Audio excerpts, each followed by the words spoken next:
days. Claude LeBrun, so thank you very much for your participation in your talk today. Well, it's a real pleasure to be back here in Rio. This is just the second time I've been to Brazil, and IMPA is just a wonderful institution. It's really a pleasure to be here. My talk today is based on joint work with Olivier Berger and Paul Gauduchon.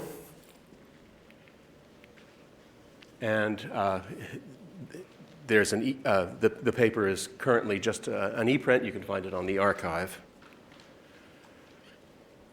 So the basic definition in this subject is that a gravitational instanton is a complete, non-compact, non-flat, Ricci-flat Riemannian four-manifold.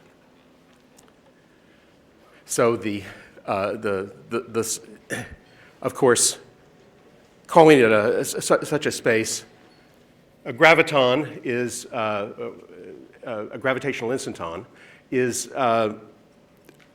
related to the fact that the Ricci-flat condition came up, was first introduced as a physical equation by Einstein as a model for flat spacetime. Of course, in general relativity, the metric is not Riemannian, it's Lorentzian, it's an indefinite metric, but there are specific reasons related to physics, I'll explain in a moment, why one might want to study the analogous problem in Riemannian geometry. So this terminology of calling a complete Ricci-flat four-manifold a gravitational instanton is due to Gibbons and Hawking from the late 1970s. And so here are pictures of Gibbons and Hawking from around that time. And they introduced an amazing family of examples at that time, motivated by some constructions in physics, but which I'll explain actually from a different point of view. So the specific construction, the so-called Gibbons-Hawking spaces, start with a choice of L points in R3 and a constant which is greater than or equal to 0, which I've written as kappa squared, so that you could imagine that as kappa varies through 0, this forms a smooth family. So you choose L points distinct points in R3 and a non-negative constant. And from those, you assemble a positive harmonic function defined on R3 minus the L points, where you take the constant, kappa squared, and add on the sum of the Green's functions of these points. So the people that are not familiar with this construction might think that it would not be, you might think you could multiply these Green's functions by coefficients, but it turns out that the normalization is crucial. So if you take this harmonic function, the fact that, so it's in the kernel of d star d, and that's saying that the two-form star of dv on R3 is a closed two-form.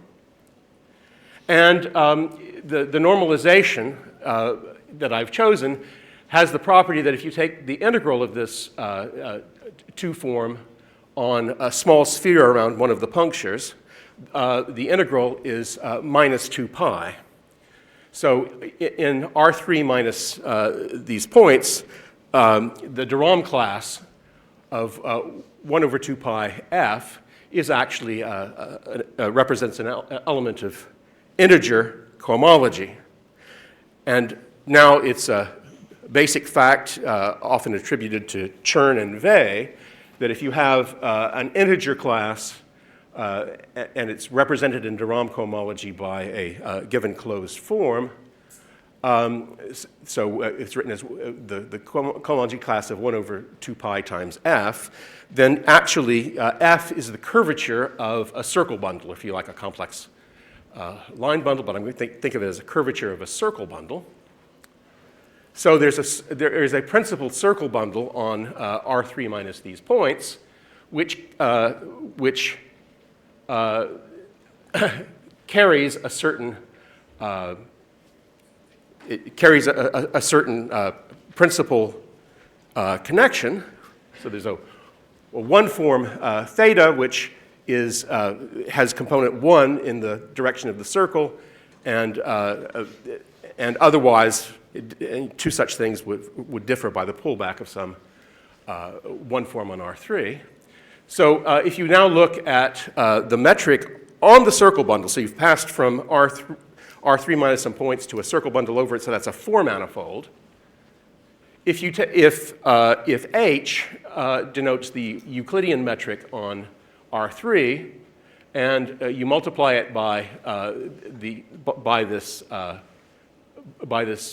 potential function V, and then multiply the square of the connection 1 form, theta squared, by V inverse, then the amazing fact, so here more explicitly I've just used H to denote the Euclidean metric on R3, this actually turns out to be a Ricci flat metric for reasons I'll explain in a moment. So if you write down this metric on the circle bundle, that's actually not a complete Riemannian manifold, but you can complete it as a metric space by putting in 1 point over every puncture. And it then turns out that the metric extends smoothly to a Riemannian metric on that 4 manifold. So you might notice that that's a 4 manifold which comes equipped with a circle action, where there are isolated fixed points that map to the L given points in R3. And in terms of trying to understand the diffeotype of this 4 manifold, we could just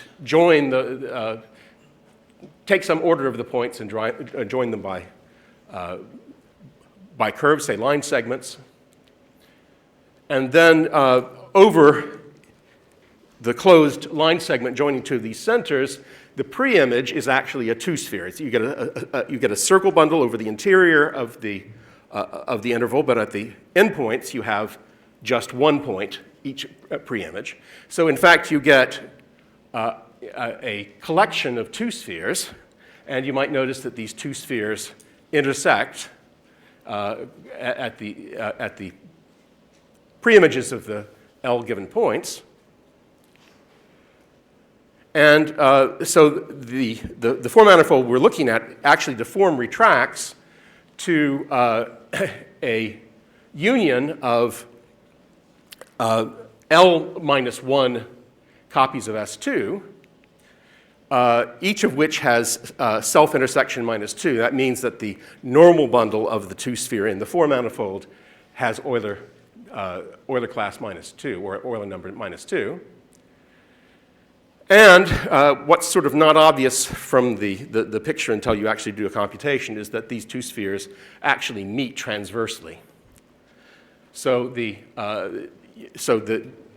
is a 4 manifold that deform retracts to K, where K is L minus 1 copies of S2, where these 2 spheres meet transversely. Each one of the 2 spheres, if you take its a tubular neighborhood of one of these 2 spheres, actually is a copy of the cotangent bundle of S2, and these are plumbed together. You basically take a disjoint union of K copies of the cotangent bundle of S2, and then you can glue them together by saying, well, the bundle locally looks like R2 times R2, and you can glue them together, reversing the base and fiber variables.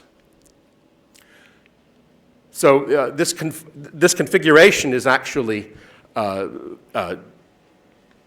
dual to a Dinkin diagram, the Dinkin diagram AK. So if you take the if you take the graph consisting of k nodes joined by segments in this way, then here each node represents a two-sphere, and if you have joined two vertices by an edge, that means that the corresponding two spheres meet transversely.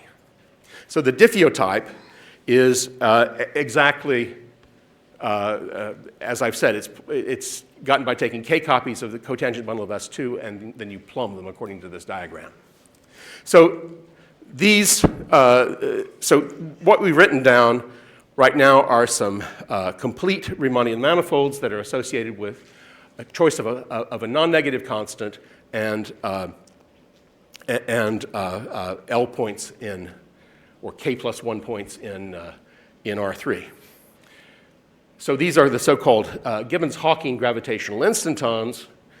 It'll turn out that these are actually Ricci flat, and for a reason which does not involve a computation. The reason that the modern explanation is something that Gibbons and Hawking had no idea about. For them, it was there was a physical history about how to construct certain solutions of the Einstein-Maxwell equations, and then it turned out in this case the metric you actually got was Ricci flat. But so the recipe is given L points in R3 and a non-negative constant, you get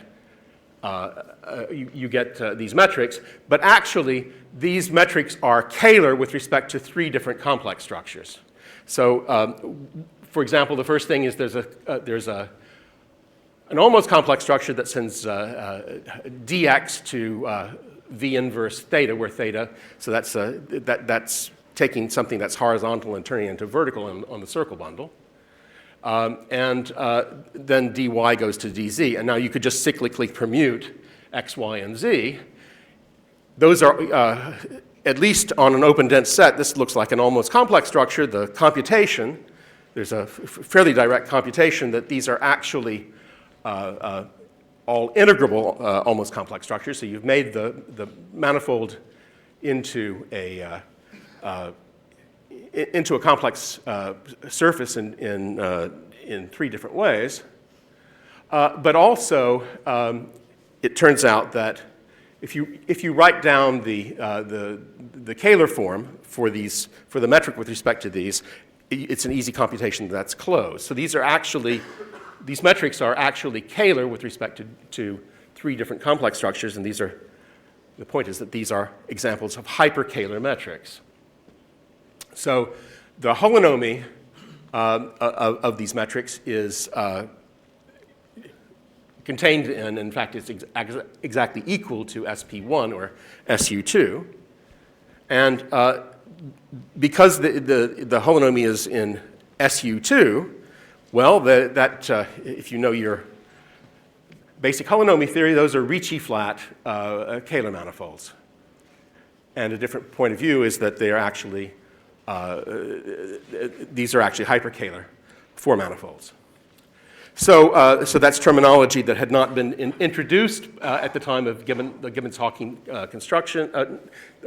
These are examples of Hyperkähler metrics in the terminology introduced by Calabi.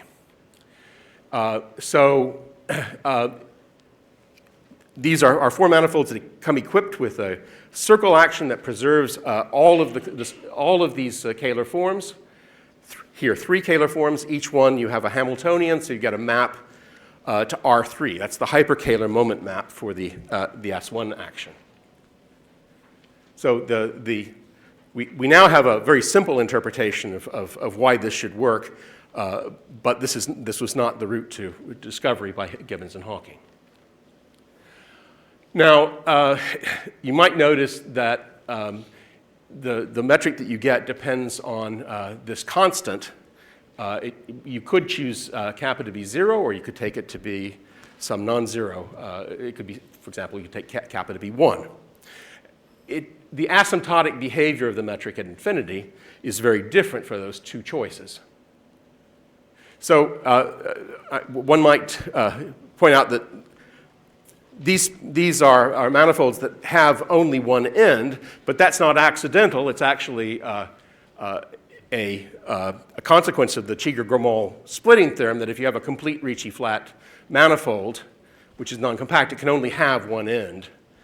Because if it didn't, you could find a line that joined the two ends, and then the splitting theorem would have to say, so if a Ricci flat four manifold that contains a line, a geodesic which is length minimizing no matter how far out you go, choose points that are as far apart as you like, such a thing would have to be flat because it would have to be R times a three-dimensional Ricci flat manifold, so that would be necessarily flat. These are non-flat spaces. So the fact that they have only one end is not accidental. So if you cut out a compact set, let's say the pre-image of a large ball in R3, the diffeotype of that end is actually R4 minus the origin modulo the action of the cyclic group Z mod L. So when kappa is 0, they're so-called ALE. So in the ALE case, this terminology, again, is due to Gibbons-Hawking. It's asymptotically locally Euclidean. It's called ALE because they must have been drinking beer at the time.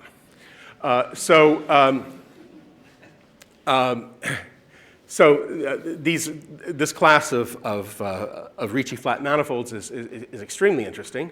So the statement is that in suitable coordinates, you can think of the metric at infinity. Well, at infinity, it doesn't exactly look like R4. It's R4 minus a ball. It's R4 minus a ball modulo a group that preserves the Euclidean metric. But the form of the metric at infinity is the Euclidean metric plus terms that fall off like 1 over the radius to the fourth. So in particular, the volume of a large ball is roughly r to the fourth, and if more precisely, you can find out what the coefficient is. It's not so if you take the case when there aren't any, if L is 1, if there's only 1 point, this coefficient is the same coefficient that you would see for flat space, and lo and behold, it has to be flat space. This is a very weird way of finding Euclidean R4, to go through all of this with just one center. But if you look at the volume growth, the fact that it has to be actually Euclidean space is just the borderline case of the Bishop-Gromov inequality. You have exactly the same volume growth as Euclidean space, and it's Ricci flat, therefore it must be flat. So on the other hand, if you take this constant kappa to be non-zero, and actually you might as well just take it to be 1 by just rescaling the metric by a constant. So when kappa is non-zero, the behavior of the metric at infinity is that it's asymptotically locally flat. And so these are also described as being ALF, and I'm not sure if that was influenced by the fact that there was a bad television show about an alien creature called Alf at the time. But anyway, the curvature still falls off at infinity, so they're called locally flat, or asymptotically locally flat. That's just saying that the curvature falls off. In fact, the rate of curvature fall off is like 1 over radius cubed, where you could interpret this rho here as being the Euclidean, the Riemannian distance from some chosen base point. So the difference between ALE and ALF is that the volume growth is not quartic, but cubic, right? So the volume grows significantly more slowly than it does in Euclidean space. And there are other examples of complete hyperkähler four manifolds which have this same volume growth. So we talked about there's ALE, ALF. This subject has full of bad jokes. This one is due to Sergei Cherkis. So he said the next ones, in terms of, there are other ones where the volume growth is slower and slower, and so if it is quadratic, it's called ALG. If it's below that, you get ALH, and then there are actually a couple of other possibilities called ALG star and ALH star. But the point is, I mean, this is, again, just a bad joke. It's alphabetical order, ALE, ALF, ALG, and so forth. So one important example, though, that comes out of this is if you take the Gibbons-Hawking construction with a non-zero constant kappa and just one center, you get a very interesting, complete Ricci flat manifold, which is different from Euclidean R4, but it's diffeomorphic to Euclidean R4. Now, as I've described it, this is a Hyperkähler metric. So if you take the correct orientation on it, it is. It's not just that it is Kähler, but actually there's an entire two-sphere, depending upon choosing a direction in R3. You get different complex structures on it. But if you take it the opposite orientation, you could instead write it with respect to the other orientation. You might notice that, well, there was this action of SO3, which ends up lifting here to an action of this is actually a homogeneity one metric. There's an action of SU2 on the manifold, fixing one point. And so you could just write it down in terms of a single parameter. This is the form that was much discussed in the literature at the same time when Taubnut metric was first introduced by Hawking, before Gibbons and Hawking. This was the kind of form that it was known in. And the odd thing is that if you think of R as, so here I've written it in terms of a left invariant on the three-sphere times that depends on the radius R, and then there's a radial parameter. So this actually can be thought of as these are essentially polar coordinates on C2. And this metric is actually now Hermitian. So there is another complex structure determining the opposite orientation where, so now if you take dr to a multiple of sigma 3, send sigma 1 to sigma 2, then this actually is an integrable complex structure. The metric is not Kähler with respect to this, complex structure. But it is still Hermitian, and in fact, it turns so the complex structure we're talking about determines the opposite orientation from the ones that are associated with the Hyperkähler structure. And while this is not a Kähler metric, it is conformally Kähler. It turns out that it is a Kähler metric times a function of the radius. Now, Hawking was not interested in just Hyperkähler metrics. In fact, they didn't even know about Hyperkähler metrics. The question was find complete Ricci flat four manifolds. So another example considered by Hawking is the so-called Riemannian Schwarzschild metric. So if you take the usual formula for the Schwarzschild metric in general relativity, but there's a variable here called t, and rather in relativity, you put a minus sign here to get a Lorentz metric. That's a Ricci flat Lorentz manifold, the exterior solution for the Schwarzschild solution, the part outside the event horizon. But if you change the sign here, there's an analytic continuation argument. This must still be Ricci flat. And in fact, there's something else going on here. So here, this metric is, well, you have some multiple of the standard metric on the two-sphere, where it's multiplied by rho squared, where rho is the so-called radius, and then there's a radial variable and some extra variable here. You can make this, by conformal rescaling, if you just now divide by 1 over rho squared, this becomes some two-dimensional metric times the standard metric on the two-sphere. So that's a product of Kähler manifolds, right? So this is actually a conformal rescaling to get a Kähler metric. And in fact, a cute point is that this is not just a Kähler metric, it's an extremal Kähler metric. So it has the property that if you take the gradient of the scalar curvature, you view it as a 1-0 vector field. That 1-0 vector field is actually a holomorphic vector field.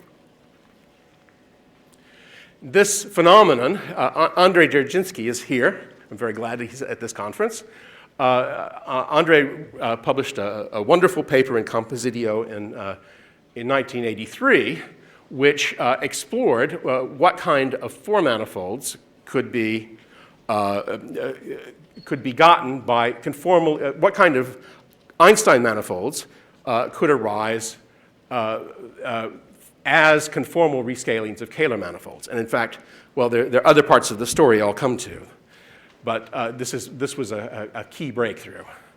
At the time, Calabi had not, it was in the same year, 1983, that Calabi published a full description of what are now called, what he called extremal Kähler metrics. And that has become a major topic in Kähler geometry. The study of, so this is, so one way that you could solve this equation would be if the scalar curvature S was constant. Obviously, that's a solution. So constant scalar curvature Kähler metrics are extremal in this sense. But Calabi realized, when he was thinking about some of his earlier work, that really, when he had been talking constantly about constant scalar curvature Kähler metrics, in fact, it fit into a larger framework. And that was in the paper in 83 in a volume edited by Yao, which finally set forth this theory of extremal Kähler metrics. So Andrei Dzerzhinsky was unaware of that, I believe. You can ask him. So around the same time, he discovered that some Kähler metrics with this kind of property by using the fact that you're looking at Kähler metrics for which the Bach tensor vanishes. So the Bach tensor is has weighted conformal invariance. It's a Riemannian curvature expression with the property that if you rescale the metric, this tensor it rescales slightly, but I mean it has a weighted conformal invariance. All right, so it's gotten by taking a double divergence of the Weyl curvature and then a contraction of the trace-free Ricci curvature with the Weyl curvature, and demanding now that that's 0. So when that vanishes, one says the metric is Bach flat.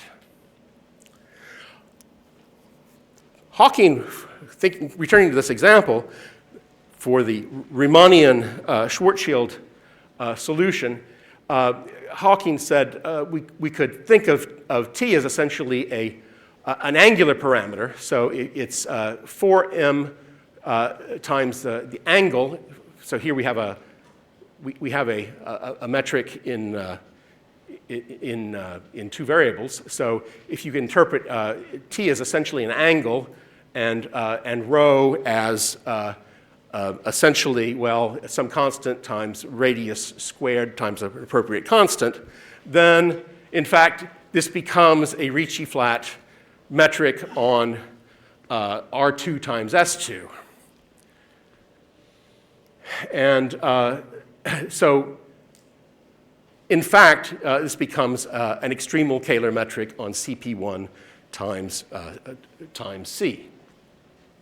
So the usual picture of the Schwarzschild wormhole is, so here this is a metric on R2 times S2, but if you just suppress one variable in R2, so it becomes, of course here, this is a fake picture because I've drawn it as a two-dimensional metric. You're supposed to rotate this in an extra variable. So actually, you're supposed to rotate this picture by two different angles to get the metric we're talking about. All right, so the definition I gave was a gravitational instanton is a complete, non-compact, non-flat, Ricci-flat Riemannian four-manifold. And there's a fantastic theory that's now been developed and is pretty complete in the case when the metric is Hyperkähler. So the Gibbons-Hawking metrics are Hyperkähler metrics. Those happen to be Ricci-flat. But,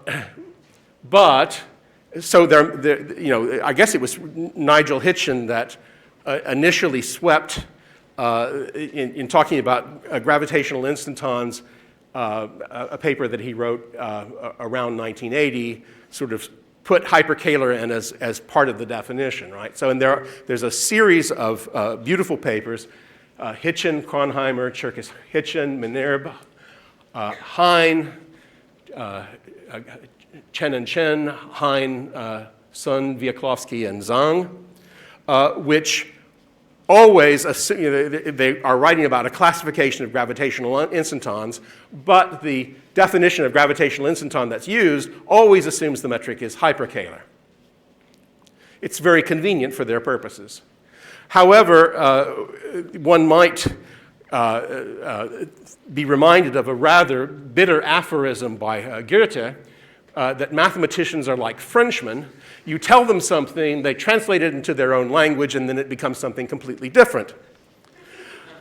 So I therefore think that it's a very nice historical irony that my French collaborators have, in fact, reminded us that that's not the definition of a gravitational instanton, because the original idea of people like Hawking was that, well, you're supposed to be studying just Ricci-flat complete four-manifolds.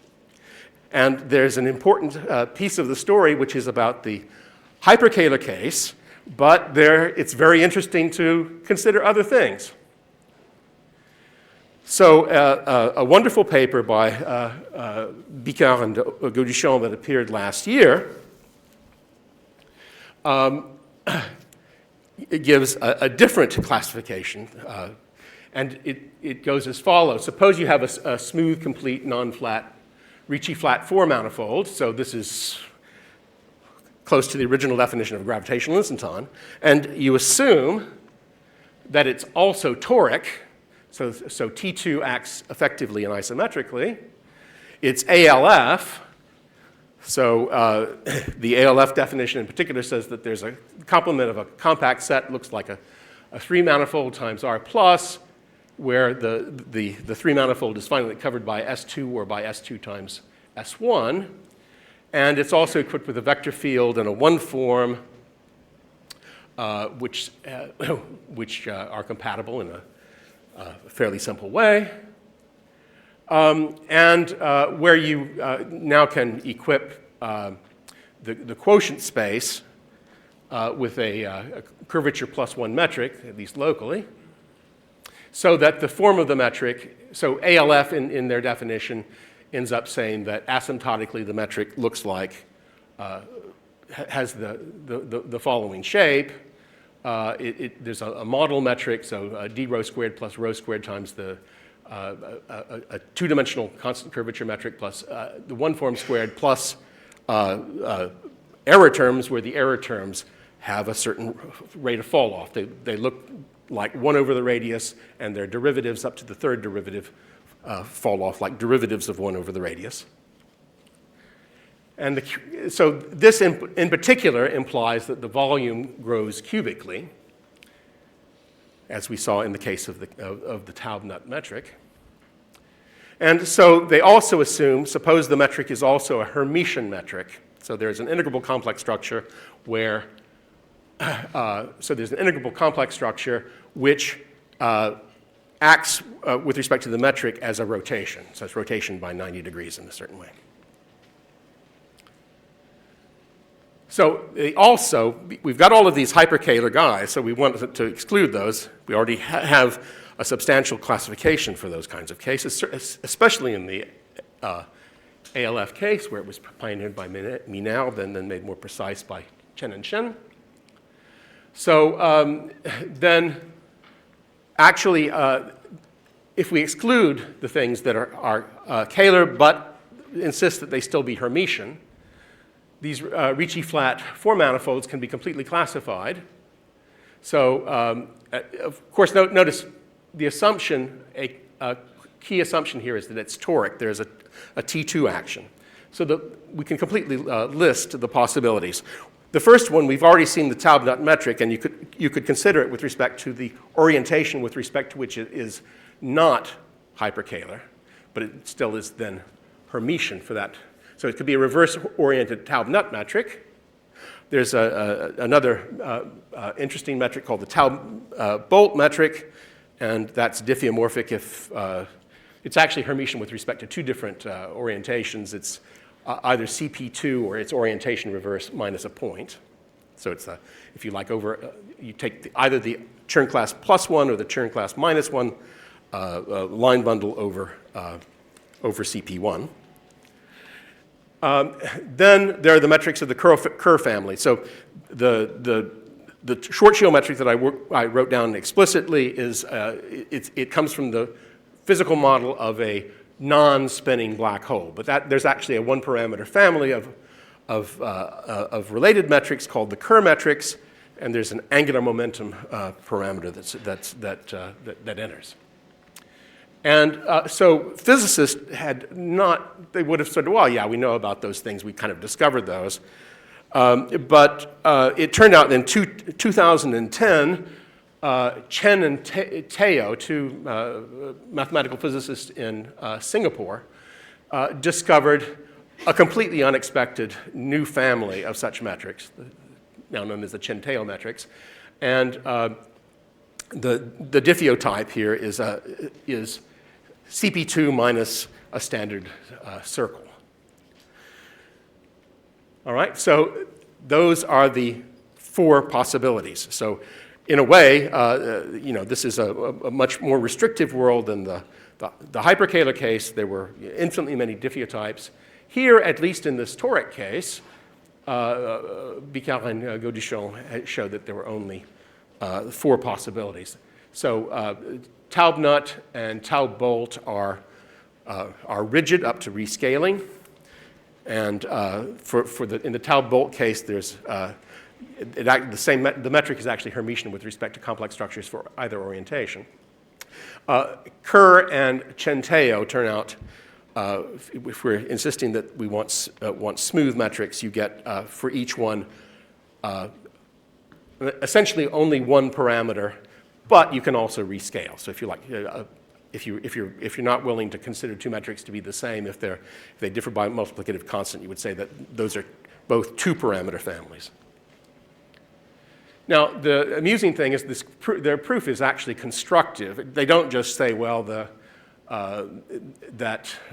you can classify these metrics, but one feature is something that I played a role in introducing to the subject. There's the so-called Riemannian-Goldberg-Sachs theorem.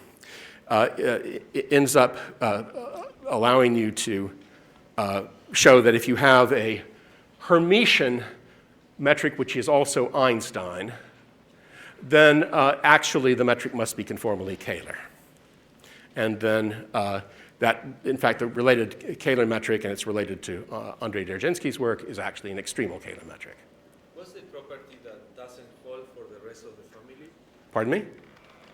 The property that doesn't hold for the rest of the family in the 2 cases. What I'm saying is that here, these last 2, these are not unique metrics. There's a family of metrics called the Kerr metrics. There's a family of metrics called the Chen-Teo metric. Yes. Those all have these properties. And then in the first 2 cases, there's an essentially unique metric. It's unique up to scale. So I've just said that if you have an Einstein 4-manifold, which is Hermitian with respect to an integrable complex structure, it is actually conformally Kähler. And moreover, the Kähler metric turns out to be of a very special kind. It's an example of an extremal Kähler metric. This is an assertion that is unique. It just holds in real dimension 4. It does not hold in higher dimensions. So it's starting in complex dimension 3, real dimension 6. It's very easy to write down lots of Einstein metrics which are Hermitian with respect to an integrable complex structure, but which are not conformally Kähler. And the most illustrative example might be if you take the product of two round 3 spheres with the obvious product Einstein metric. That Einstein metric is actually Hermitian with respect to the Calabi-Ekman complex structures. On the other hand, that's a manifold that certainly does not admit Kähler metrics because there's no place for the Kähler class to live. The second Betty number is 0. So this, but it turns out that in dimension 4, there are all kinds of things going on that are just different from in higher dimensions.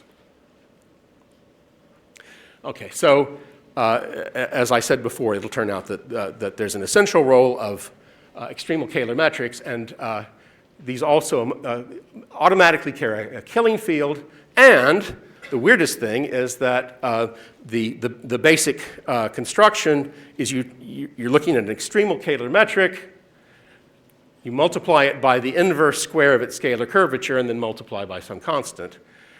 When this is essentially the general Hermitian. So if you assume that G is Einstein, it's going to be of this form for some extremal Kähler metric. It's not true that every extremal Kähler metric gives rise to an Einstein metric. That's very far from true. There's this extra condition of being Bach flat, which implies extremal Kähler. All right, so as I said, their proof is essentially constructive. There was a beautiful local discussion due to Paul Todd, which is that in the Ricci flat case, this does not work if the metric is Einstein with a non-zero Einstein constant. It turns out that you can understand the toric, you can understand toric Ricci flat 4 manifolds as something expressible in terms of a totally integrable system. And in fact, Todd's observation is that such metrics are actually always expressible in terms of harmonic functions on R3 with an axial symmetry. Bicara and Gauduchon, though, realized that, well, you also needed to understand, to get a global theorem, you needed to think about the extremal Kähler part of the picture, and they linked the moment polygons of toric extremal Kähler metrics to Todd's observations, and ultimately it's a very complicated formula, but you get explicit metrics built out of certain moment polygons. So for example, the moment polygon that comes up for the Schwarzschild metric is just a square. The dotted line is where the scalar curvature, so this has positive scalar curvature away from one edge where the scalar curvature is 0. When you do this rescaling, that edge is thrown out to infinity. But there's also a curve family of different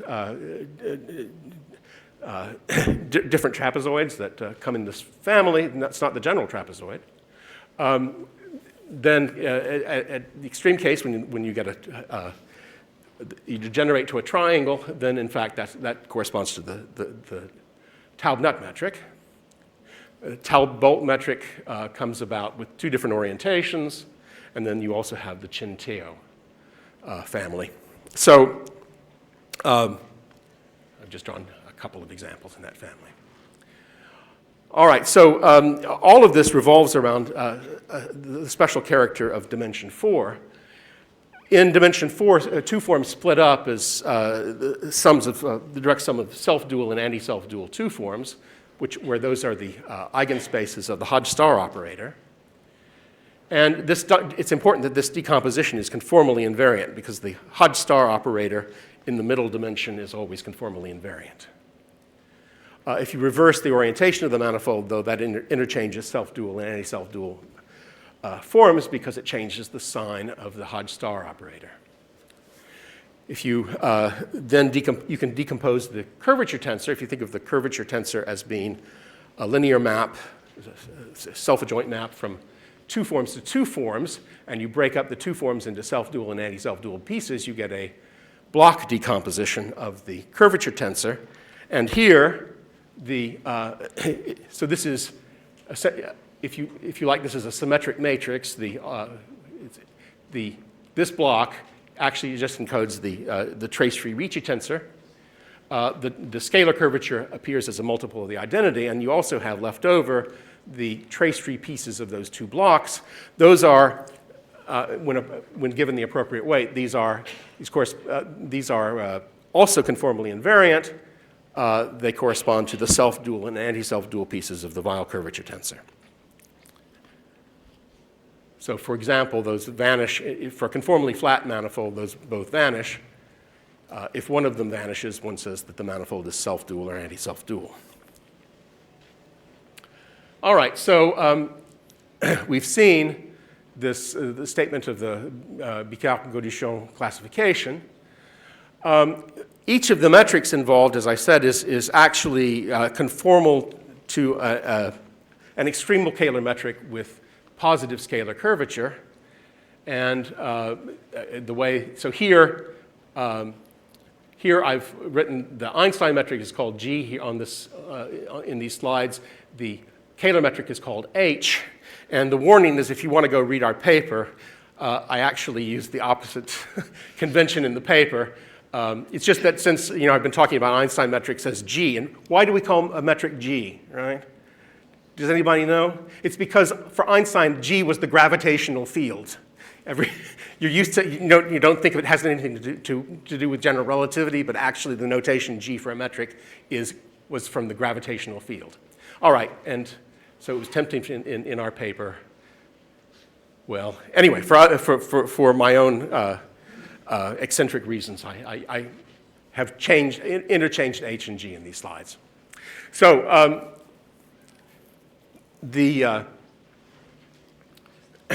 in geometry locally looks like, for the Kähler metrics, it's modeled on around CP1 times a hyperbolic cusp. These are it turns out these extremal Kähler metrics are actually finite volume, but they're complete, but they have a kind of cusp structure at infinity. When you rescale by dividing by the scalar curvature squared, then it becomes quite different. They're infinite volume and so forth.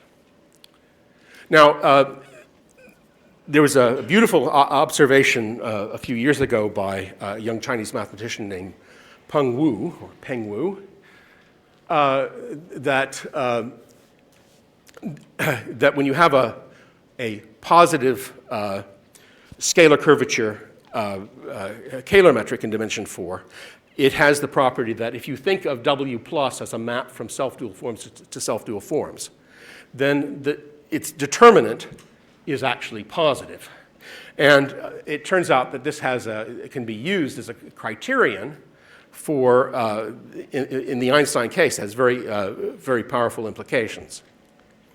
So if you could more generally consider Einstein metrics with determinant of W plus positive, and this has the nice feature that it's an open condition, right? In the C2 topology on metrics, if a metric has this property, so do nearby metrics.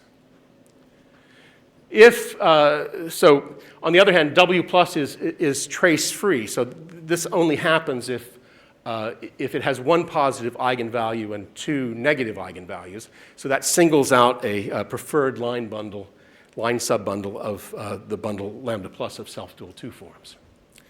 Now, an Einstein metric has the property that W plus is co-closed, if you think of it as a bundle value 2 form. That equation is not precisely conformally invariant, but it does have the property that if you rescale the metric and simultaneously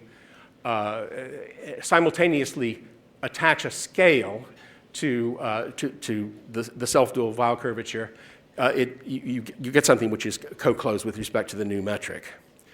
And so this implies a Weizenbach formula of this shape. So you're thinking of F W plus as an endomorphism of the self-dual 2 form. So here, in the last terms, you see W plus, it's quadratic in W plus, But the point is, it's really one copy of W plus is acting as part of the curvature tensor, and in the other place, so the other one is weighted by this function. So the idea is if you have a four manifold that's, for example, it could be a rescaling of an Einstein manifold, then you would actually find that you have only one positive eigenvalue for W plus, and what you can now do is make the following weird choice. Take the rescaling function f to be that highest eigenvalue, the positive eigenvalue of W plus to the power minus a third. And so the technical lemma that makes the rest of the paper work is that if you take an oriented simply connected Einstein manifold that satisfies W plus everywhere, then and this doesn't, right now I'm not assuming that it's complete or anything. This is, you could take, if this was true in some region of your Einstein manifold, take the region where W plus is positive. And look at the conformally rescaled metric, where you've multiplied your Einstein metric by the top eigenvalue of W plus to the 2/3 power. And then let omega, let's assume the manifold is simply connected for simplicity, then there will be a unique, up to sign there's a unique self-dual 2 form of pointwise norm square root of 2, which is in the top eigenspace of the Weyl tensor for the new metric. Notice I've changed, I'm using a different color for the metric, and I simply I'm coloring the eigenvalues correspondingly. I hope if you're red-green colorblind, this is probably driving you crazy. But anyway, so you get a preferred, so this it looks like a candidate for a Kähler form. And eventually, under certain circumstances, one's going to prove that it's actually a Kähler form for a Kähler metric. So amazingly, I mean, I'm just amazed by the fact that there's the following pointwise inequality you get for this new metric. It looks like it's built out of nothing, right? So with respect to this new metric, the covariant derivative of this 2 form squared plus 3 times the inner product, pointwise inner product of Hodge-Laplacian applied to omega, inner product omega, is pointwise non-positive. So for example, if you were on a compact manifold, if you have a compact manifold which is Einstein, it has determinant of W plus positive everywhere, you could integrate this and you would find, well, the integrals of these would both be non-negative. That would end up saying the covariant derivative of omega was 0 and it would be a Kähler metric. So, of course, things are not going to be so simple here because you can't, this is not pointwise positive. You could, with luck, conclude that it has non-negative integral. And that's, so this lemma could be restated by saying that there's a relationship where something that is pointwise non-negative is less than or equal to a certain closed form, a certain exact form.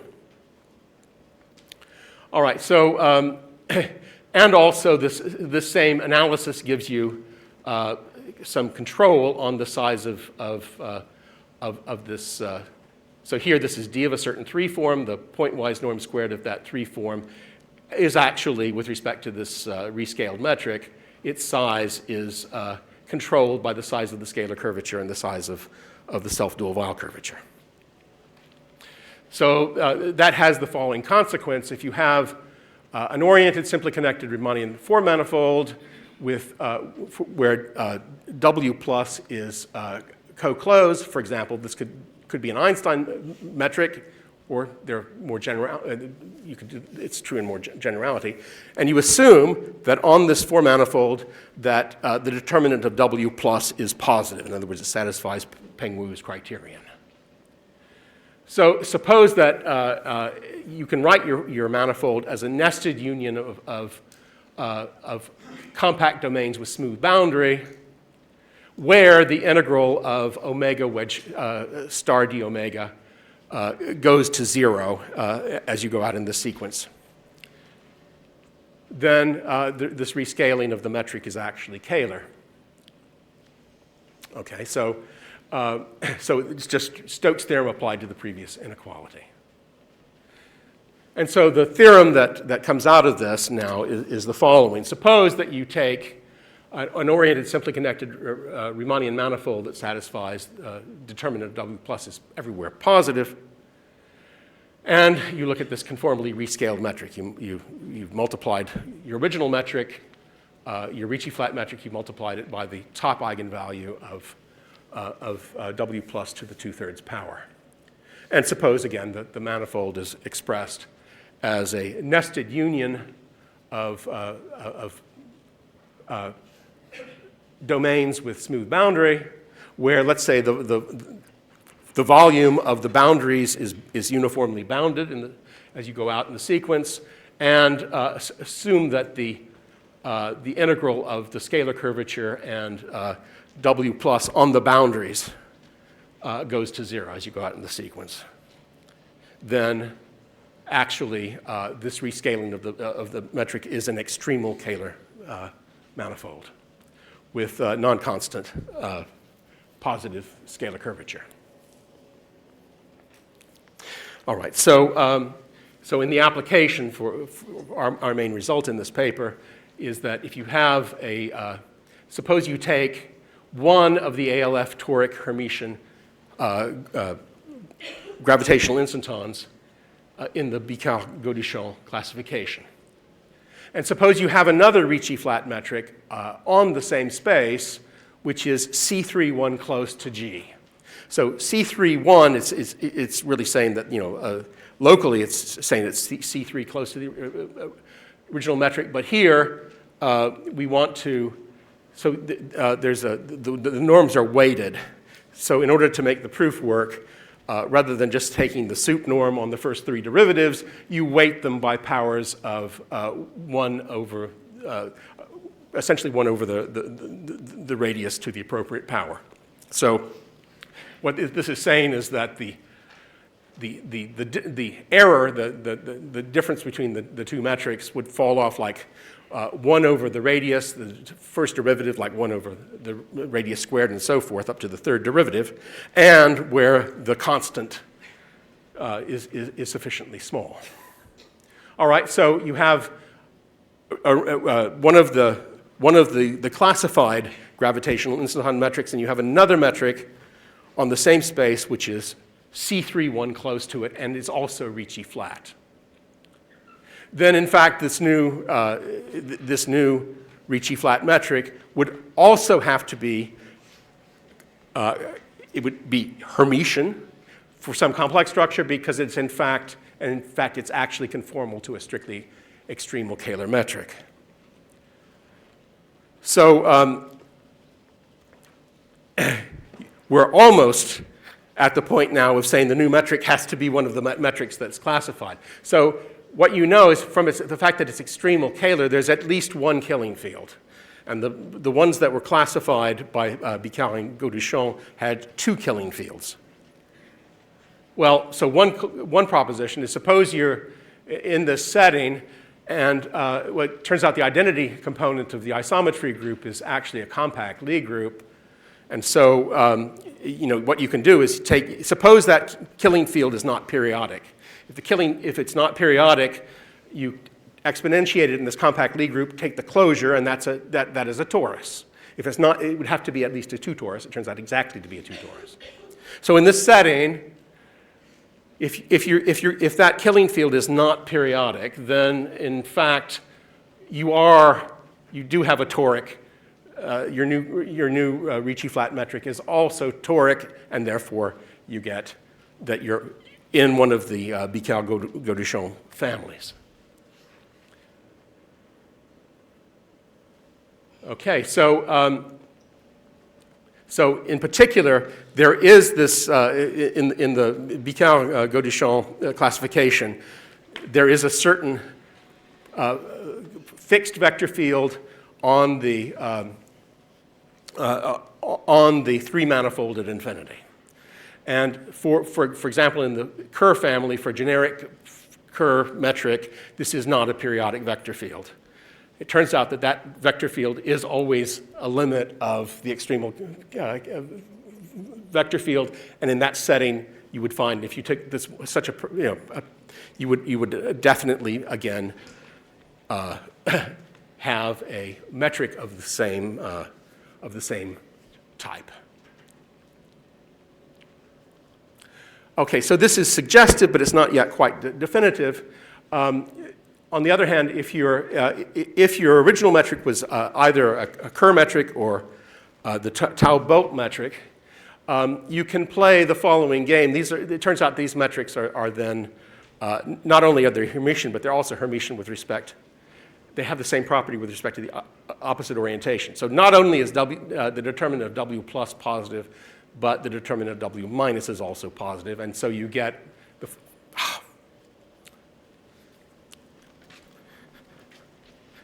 I just hit the button that says do not touch.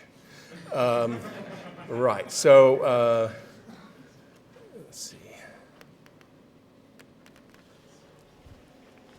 Sorry about that.